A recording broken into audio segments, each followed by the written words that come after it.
Hello, and welcome to the Tavern Chat podcast. I am your host, Eric Tenkar, your bartender in the OSR, your main proprietor at the Tenkar's Tavern blog. Today was Tavern Chat, or tonight. I found out early my allergies were running rampant at one point. I thought my nose was going to fall off my face. But every Wednesday night, 9 p.m. to about 11 p.m., more or less, Eastern, on the Tenkar's Tavern Discord server, we hang out, we chat, we talk nerd stuff. So, today, we have a voicemail from the other side of the pond regarding the BBC episodes. Let's listen to that. Listen to the voicemail, and then I've got another train wreck to talk about. But we'll get to that in a second. Hey Eric, it's John here from the Red Die Stories. Just listening to your episode about the BBC insulting tabletop RPGs. Well, about halfway through it, thought I'd leave you a message. Yeah, I remember a fair amount of sort of like popular people at my school when I was growing up, playing D&D and getting involved with that. I mean, hell, that's pretty much the only reason I used to have any social interaction with them. And yeah, although I've got a beard in myself now, I certainly didn't have when I was a boy, and nor to ever play in a basement. Although it does strike me that Beardy Boys in a Basement would be a great name for like a 90s pop band or perhaps a podcast/blog. Anyway, just thought I'd leave you a voicemail to say I'm really enjoying the episode, although I agree, the person who's doing it just sounds like they're reading off a What is D&D website. Okay, and I'll catch you soon. Yeah, John, I appreciate the feedback, and yeah, the BBB would have made a grunge band in the 90s. Would do a good podcast. Could even actually be the title of an RPG if it was off kilter enough. Man, the wind is really blowing past my window. I don't know if you can hear it out there on the other side of this, but Jesus. So, what am I going to talk about today? Well, on the blog side, I talked about a certain Kickstarter. The Kickstarter was called Advanced Fantasy Role-Playing.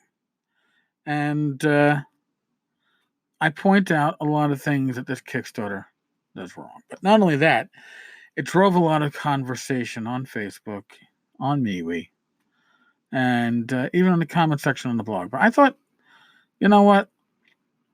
There's usually very little overlap between the blog side and the podcast side, and I get feedback. People on the blog side, well, I don't have time to listen to podcasts, and I'm missing out on all this content. And then I get the comments from people in email that, I only have time to listen to podcasts during my commute. I don't have time to read blogs. I'm missing out on blog content. Can't satisfy both sides. I understand it. And that literally is what it is. But there are certain things I do believe, I guess, could share some space, could share some time on both sides. So, what is it with the Advanced Fantasy Role-Playing Kickstarter that I think makes it a train wreck? Well, the creator himself pulls off a few things really poorly. First off, sometimes it's best not to do a video, especially when the video has you looking like you're sitting in your chair, obviously, right in front of some wood paneling, but the camera angle makes it seem like you could actually be laying on that wood paneling, which is really bizarre. He's wearing a tie with a shirt that is obviously not buttoned at the top because its neck is too large for the shirt. Yet at the same time, even unbuttoned, the tie is pulling the neck together, so the neck appears to have cleavage. Either that or he's, had one of those classic MASH episodes where they have to do a tracheotomy, and he's breathing through a tube, which I don't see happening because he's talking fine. Even if he's talking a little bit over the heads, I think, of potential backers, he's very happy with himself. He's very happy with this role-playing game, the Heartbreaker. It's a fantasy Heartbreaker. Let's be honest. Let's not sell it as anything other than it is. The minimum buy-in is $25. And $25 does not give you a printed copy, it does not give you a PDF copy, it gives you a Moby copy because he feels that Moby is harder to hack. Yeah. So you're restricting me to read it on certain devices. Yeah, not good. Not good. But also, there is no banner, there's no title art, there's no cover art, there is no art whatsoever, because in his own words, in the risk section of this Kickstarter, he plans on shaking down colleges and art schools for prospective artists, which means he's looking to do this on the cheap. Listen, if you're looking to do it on the cheap, you can use stock art.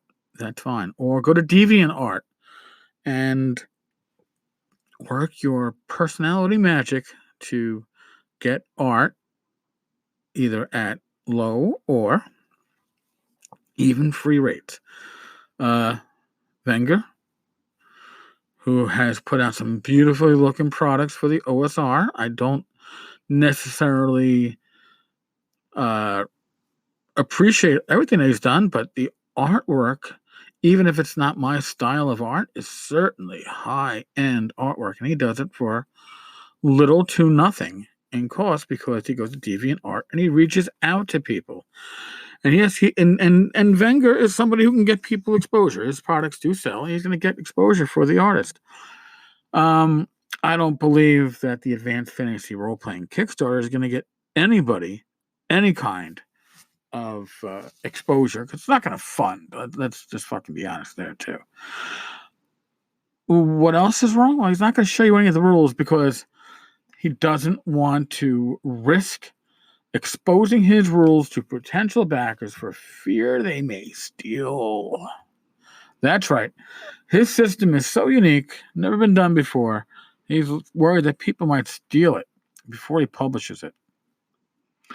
Personally, my suspicion is he has very little written, if anything. Therefore, there's nothing to show. There's no art, that's for sure. So you can't even sell us on that. First created, backed nothing prior, which means he is somebody who's coming to Kickstarter with the illusion that Kickstarter is a machine to print money.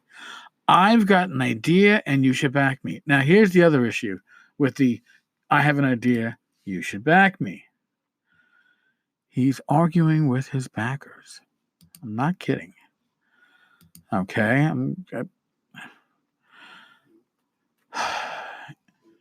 you find that not only is unsolicited advice never welcome, you'll find that not only is unsolicited advice never welcome, it is never convincing. Anonymity cuts both ways. No one knows you, so your advice is hollow. If you have nothing constructive to contribute, move on to the next project and fund that one. And leave this one alone. We are trying to accomplish something here, and be much more pleasant without the usual gang of complainers. People are complaining on his product page because it's being offered in digital rights management and Moby format. DRM is no problem for those who don't seek to pirate documents. DRM is a fucking pain in the ass, even for people who don't seek to pirate documents. Why would you want to alter somebody else's game? They're complaining about the PDF not being alterable. Well, the PDF is only for the character sheet. Moving on, as you see, in reaction to your negative comments, several backers have rescinded. I want to thank you so much for your untiring efforts to tank my Kickstarter project. I hope it gives you satisfaction that you were able to kill someone's dream. Well done. Sleep well tonight. First off, Kevin. Well, actually, the man with 3 first names, Kevin Paul Tracy. But Kevin, I'm going to tell you flat out, you were never going to fund. Your goal was 10,000. You're hovering around 300. Even without people rescinding their backing, even without canceled pledges, you were never going to fund. Because you are offering nothing but your dream. We have no sample of the rules. We have no artwork. We have nothing except a $25 buy-in. $25 buy-in. But, you know, he believes that the person that told him that the only way to protect your intellectual property is to put it in Moby format is insane. If that was the case, right? Wouldn't all of these publishers that are publishing on, drive-through, including Goodman Games, Frog God Games, I guess not Wizards of the Coast. They only do the DMs Guild, right? But wouldn't these companies, even Paizo put down PDFs, right?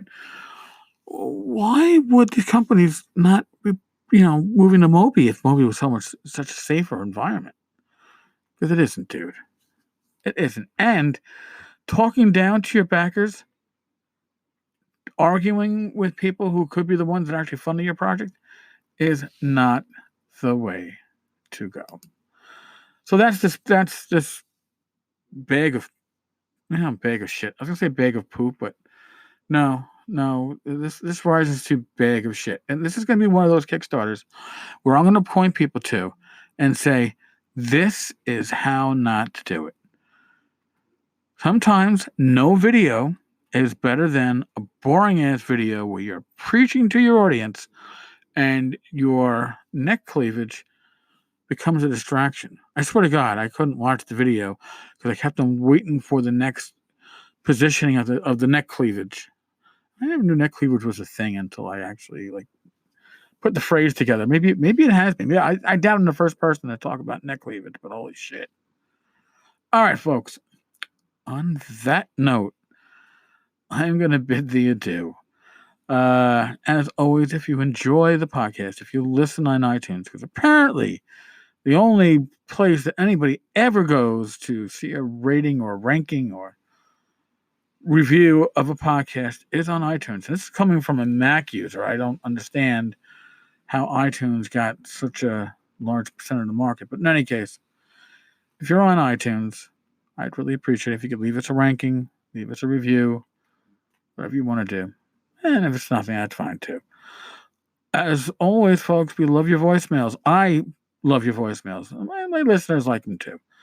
But you can leave, voicemails the regular way through the app. Or, sorry, I haven't memorized my Google number yet. I really should. But I haven't. It'll be in the show notes. I'm sorry. Bad Tenkar. Bad Tenkar. Be safe. Be well. God bless. Roll those dice. And I will talk with you all tomorrow.